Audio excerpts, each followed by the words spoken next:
کب تک کے لیے پابندی کا نفاذ کیا گیا ہے, اس پر بھی آپ کو اپڈیٹ کریں گے. اور آخر میں کرکٹ میچ ڈسکس کریں گے, پاکستان ورسز نیوزی لینڈ, اور آنے والے میچز میں کیا ہونے والا ہے, پاکستان کا ٹیم کمبینیشن کیا ہونے والا ہے, تمام تر موضوع پر ڈسکشن کریں گے. سب سے پہلے ڈیلی ڈوز کے ساتھ آغاز کریں گا, اور سینئر اداکار ایوب کھوسا صاحب, انہوں نے ایک منفرد کھوسا, ٹھیک ہے, ایوب کھوسو ان کا نام, وہ کہتے ہیں میرا نام ایوب کھوسو ہے. اچھا ٹھیک ہے. تو جناب انہوں نے مہنگائی کے خلاف ایک منفرد انداز میں احتجاج کیا ہے, اور سائیکل پر بیٹھ کر انہوں نے کراچی کی سڑکوں کی سیر کیا, اور ان کا یہ کہنا تھا کہ جناب میں ایک خاموش انداز میں یہ احتجاج ریکارڈ کروا رہا ہوں مہنگائی کے خلاف.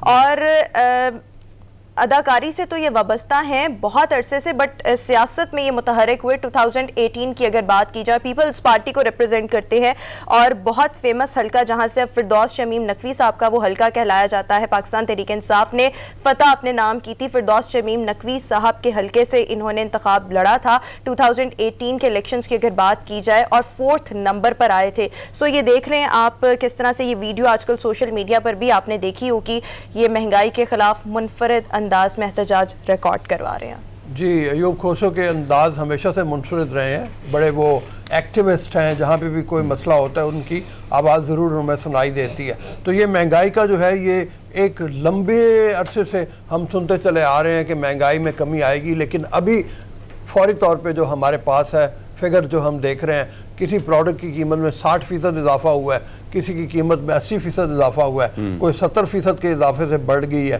قیمت. اور چینی دیکھیں کہاں پہنچ گئی ہے, 100 روپیہ پہنچی ہوئی ہے. آٹا جو ہے وہ آپ کو اس وقت 20 کلو کا تھیلا جو ہے وہ تقریباً 1400-1500 روپے میں جا کے مل رہا ہے, بعض علاقوں میں 1600 تک اس کی قیمت پہنچی ہوئی ہے. ٹماٹر کی بات کی جائے 150 تک وہ پہنچ گیا, آلو 80 تک پہنچ گیا. فروٹ کی بات کی جائے تو جو سیب کا سیزن ہے, کوئٹے والا جو سیب ہے یا مختلف علاقوں سوات سے جو سیب آ رہا ہے, اسی کی جو پرائس ہے وہ تقریباً 200-250 تک پہنچ گئی. تو حالات اس قسم کے. اور یہ جو ویڈیو دیکھ رہا ہوں تو مجھے کل ہمارے ایک دوست ایم پی ہیں خیبر پختونخوا سے, ان کا تعلق ہے رنجیت سنگھ, تو انہوں نے پہلے تو رکشے پہ جا کے انہوں نے احتجاج کیا, کل وہ بائک پہ گئے ہیں اپنے جو اسمبلی ہے کے پی کے کی, اور وہاں پہ انہوں نے احتجاج ریکارڈ کیا. تو اس میں کوئی شک نہیں ہے کہ مہنگائی دن بدن بڑھ رہی ہے, اور جیسے پیٹرولیم مصنوعات بڑھ رہی ہیں تو ظاہری بات ہے چیزیں بڑھیں گی. ہاں کنٹینیو کریں. ابھی جو آ رہا ہے کہ آگے چل کے بڑھنے کا اور زیادہ امکان ہے, سمری شاید بھیج دی گئی ہے یا بھیجی جانی ہے, جس میں یہ ہے کہ پیٹرول کی قیمت میں 7 روپے اور اضافہ کر دیا جائے, اور ڈیزل کی قیمت میں 9 روپے کا اضافہ کر دیا جائے. اب پتہ نہیں وہ وزیر اعظم جب فائنلی ڈیسیژن لیں گے تو کیا لیں گے, اور وہ کیا کہیں گے. پچھلی 2 بار تو یہ ہوا ہے کہ جتنی سمری گئی دعا کریں کہ ایسا نہ ہو کہ 8 روپے کے بجائے وہ کہیں 15 روپے ہی کر. میں بھی یہی ایگزیکٹلی بات کہنے لگا تھا, میں نے کہا پچھلی دفعہ تو یہ ہوا ہے کہ جتنی سمری تھی اس سے زیادہ قیمت بڑھا دی گئی, تو ایک نیا طوفان آئے گا. پھر ایوب کھوسو بیچارے پتہ نہیں سائیکل پہ جائیں گے یا گدا گاڑی. لیکن یہ تو ٹھیک ہے, انہوں نے ایک سمبولیکلی احتجاج اپنا ریکارڈ کروایا ہے, لیکن اگر ہم سبھی پاکستانیوں کی بات کریں تو سبھی بہت زیادہ پریشان ہیں, اسپیشلی ہمارا جو متوسط طبقہ ہے یا جو بلو پوورٹی لائن جو لوگ زندگی بسر کر رہے ہیں. ایکچوئل مشکلات ان کے لیے ہیں, کیونکہ امیر لوگ تو کہیں نہ کہیں سم ہاؤ اپنی چیزوں کو مینیج کر لیتے ہیں. اصل مسائل ایسے طبقے کے لیے آتے ہیں جن کے پاس بیسک ضروریات زندگی جو ہیں وہ پھر افورڈ کرنا مشکل ہو جاتا ہے. خیر, ہم اپنی اگلی سٹوری کی طرف آئیں گے, اور پنجاب میں سب سے بڑی مہم کووڈ کے حوالے سے جو ویکسینیشن ہے اس کا آغاز کیا جا چکا ہے. وزیر اعلیٰ پنجاب سردار عثمان بزدار نے اس حوالے سے واضح ہدایات جاری کی, اور اب مہم یہ ہے کہ گھر گھر جا کر لوگوں کو ویکسینیٹ کیا جائے گا. پورے پنجاب میں اس کا آغاز جو ہے وہ کیا جا چکا ہے, اور اس کے ساتھ ساتھ ٹارگٹ یہ ہے کہ زیادہ سے زیادہ جو لوگ ہیں ان کو ویکسینیٹ کیا جائے, کیونکہ اب ہم دیکھ رہے ہیں کہ کووڈ کی کیسز میں نمایاں کمی ہم دیکھ رہے ہیں. ویسے بھی رؤوف صاحب میرے خیال میں ایئرپورٹ کے اطراف میں اس طرح سے آبادی یا ریزیڈینشل ایریا یا گھر وغیرہ کوئی بھی نہیں ہونے چاہیے. تو ویسے بلکہ ہم دیکھیں دنیا کے جہاں جہاں ایئرپورٹ بنے تو بڑے مشکل سے جو ہے عموماً ہم نے دیکھا آبادی سے باہر ہی بنے ہوتے ہیں. اور اگر کراچی کی بات کریں تو کراچی کل بھی اس پر ذکر ہم نے کیا تھا کہ جو غیر قانونی تعمیرات کا جو سلسلہ ہے اس پر ایک کمیشن بھی بنا ہے, لیکن اب کمیشن کتنا آزاد ہوگا, کیونکہ وہاں پہ ہم نے دیکھا کہ اثر رسوخ رکھنے والے جو سیاسی لوگ بھی ہیں ان کے قبضے ہیں, انہوں نے جو چائنا کٹنگ کے حوالے سے یا ہم دیگر جو غیر قانونی تعمیرات ہیں ان پہ انہی کا قبضہ ہے, انہوں نے عمارتیں بنائی ہیں, تو پھر اس کو آزاد کرنا بڑا مشکل سا ہوگا. سپریم کورٹ نے کئی دفعہ آرڈر دیے ہیں, کئی دفعہ چیزیں ہوئی ہیں. اب اللہ کرے کہ یہ معاملات جو ہیں یہ سیٹل ہو جائیں اور یہ جو سڑکیں جہاں جہاں یہ قبضہ جمع ہوا ہے اور قبضہ جن لوگوں نے جمایا ان کے خلاف جو ہے سخت سے سخت کارروائی ہو تاکہ اس طرح کے اقدامات سے دوبارہ نہ کوئی کرے. بالکل ٹھیک ہو گیا. اور ابھی ہم اگلی سٹوری کی طرف آئیں گے اور ہرمیت سے ذرا پوچھتے ہیں نا. ہرمیت, آپ نے اکثر لاہور بھی آتے ہیں, ایون اسلام آباد میں بھی آپ اکثر کیفیز میں پائے جاتے ہیں اور وہاں پر بیٹھ کے کافی پی رہے ہوتے ہیں, انجوائے کر رہے ہوتے ہیں, گپے لگا رہے ہوتے ہیں. یہ بتائیں کبھی کافی تھیراپی کا لفظ سنا ہے کہ کافی تھیراپی سے کس طرح سے کسی کبھی مختلف چیزوں کا, سائیکولوجیکل چیزوں کا یا ویسے بیماری کا علاج ممکن ہے, کافی تھیراپی؟ ایسے ایک بات بتاؤں, مجھے کافی پینے کا شوق ہی نہیں رہا ہے. آپ چائے وغیرہ تو پیتے ہیں نا, لیکن ویسے کافی تھیراپی کا پتہ؟ ہاں, لیکن یہ لفظ بڑا مزے کا آپ لے کے آئی ہو. اور کافی مختلف تھراپیاں تو ہم نے دیکھی ہے, لیکن یہ پہلا لفظ ہے جو میں سن رہا ہوں. کوئی نئی سٹوری آپ لے کے آئے ہوں گی میرے خیال میں رؤف صاحب سے سٹوری سنتے ہیں نا. سر آپ بتائیں. ہاں, یہ بیسیکلی یہ ہے کہ ایک آرٹسٹ ہے جس نے کافی کے مختلف شیڈز بنا کے پینٹنگ کرنی شروع کی ہے اور وہ اس کی پینٹنگز کے ذریعے تھیراپی کا کام کرتا ہے. میرے خیال میں یہ اس کا مقصد ہے بنیادی طور پہ. تو کافی کے ویسے تو کافی پینا خود ایک بہت طبی لحاظ سے کہتے ہیں فائدہ مند چیز ہے. آپ کو دل کے امراض سے بچاتا ہے, آپ کو بہت سے اور دیگر امراض ہیں, صفائی کر دیتی ہے آپ کو ایک کک دیتی ہے. ویسے ہی آپ نیند میں ہو, سست ہو, تو آپ کافی کا مگ پئیں تو آپ کافی چستی آپ کے اندر آ جاتی ہے. اور بھائی میں تو بڑا فین ہوں بلیک کافی کا, مطلب اس کی جو ایک خاص اروما اس کا ہوتا ہے. اور میں آپ کو یہ بتاؤں کہ وہ امریکہ میں بوسٹن میں خاص طور پہ جہاں ہارورڈ یونیورسٹی ہے اس کے قریب ایک مارکیٹ ہے کوگلی کے نام سے. سر وداؤٹ شوگر لیتے ہیں, شوگر وداؤٹ شوگر؟ جی وداؤٹ شوگر وداؤٹ ملک. ہمت ہے, مجھے بھی ایسے ہی لگتا ہے. 2 دفعہ پیا, اس کے بعد میں نے توبہ کی ہے کہ بھیا میں کبھی نہ پیوں. میرے خیال میں جن لوگوں کو عادت ہو جاتی ہے نا ان کے لیے آسان ہو جائے کافی کا تو پھر وہ چائے پینا. ہاں, میں تو چائے بھی بغیر چینی کے پیتا ہوں چونکہ, اور تیز پیتا ہوں, کڑوی بہت زیادہ. ہم دونوں ہی ایسے پی رہے ہیں. روما بھی میرے ساتھ ہے, روما بھی میرے ساتھ موجود ہے وہ اس معاملے میں. کافی کا وہ تو روما کی تو مجبوری ہے یہاں پہ چائے کی, لیکن میں اگر بات کروں تو کافی جو ہے, چائے چلو پھر بھی پی لیں گے, لیکن کافی بڑا مشکل ہوتا ہے. میں 2 دفعہ پی, اس کے بعد مشکل ہوتا ہے پینا. بالکل, لیکن میں نے بہت سے لوگ ایسے دیکھے ہیں جن کو ایک دفعہ اس کی لت لگ جاتی ہے نا, وہ پھر چھوٹتی نہیں ہے. وہ پھر ان کی ڈیمانڈ ہوتی ہے دن میں 2-3 بار تو آپ لوگوں کو ملے. چھوٹی چھوٹی سی خبریں مطلب ڈسکس کر لیتے ہیں اس سے پہلے کہ ہم بریک کی طرف چلیں. ایک تو سب سے بڑی بات یہ ہے کہ آخر کار فائنلی یہ ہوا کہ جو سٹینڈ آف ہے گورنمنٹ کا اور جو انتظامیہ کا تھا وہ ختم ہوا, اور لیفٹیننٹ جنرل ندیم انجم کو فائنلی ایک ان کے عہدے کے اوپر اس حوالے سے نوٹیفیکیشن جاری ہو چکا ہے. 20 نومبر تک 20 نومبر سے وہ چارج لے لیں گے. بڑی مبارکباد ان کے لیے بھی اور اس بات کے لیے بھی کہ جس کو لوگ اختلاف بنا رہے تھے وہ اختلاف نہیں تھا. اور کہا یہ جاتا ہے جو آیا ہے کہ وزیر اعظم نے سارے کینڈیڈیٹس کا انٹرویو کیا اور پھر ان کی نظر انتخاب لیفٹیننٹ جنرل ندیم انجم پہ ہی پڑی. بالکل, تو یہ جو ایشو تھا جو کہ اپیرنٹلی لوگ اس کو ایشو بنا رہے تھے اور کنٹروورسی اس پر چل رہی تھی, معاملات جو ہیں وہ سارٹ آؤٹ ہو چکے ہیں. ایک یہ اہم خبر تھی, اور دوسری اہم خبر کے لیے ڈیٹیلز کے لیے ہم ہرمیت کا رخ کریں گے. بٹ لاہور میں ایک کالعدم مذہبی جماعت کی جانب سے دھرنا دیا گیا تھا. اس کے بعد اب صورتحال بہت زیادہ انٹینسیفائی ہوتی چلی جا رہی ہے. لاہور کے اہم مقامات کو آہستہ آہستہ بند کیا جا رہا ہے. کچھ علاقوں میں انٹرنیٹ سروس بھی معطل کر دی گئی ہے. اس کے علاوہ اگر ہم اسلام آباد کی صورتحال دیکھیں تو وہاں پر بھی جو مین سپاٹس ہیں ان کو بند کر دیا گیا ہے. لیکن یہ معاملہ تو حکومت اور مذہبی جماعت کا ہے, لیکن اس سے عام آدمی کی زندگی نقل و حمل بہت زیادہ متاثر ہو رہی ہے. ہرمیت کا رخ کریں گے. ہرمیت ذرا ڈیٹیلز انسائٹس آپ شیئر کیجیے گا.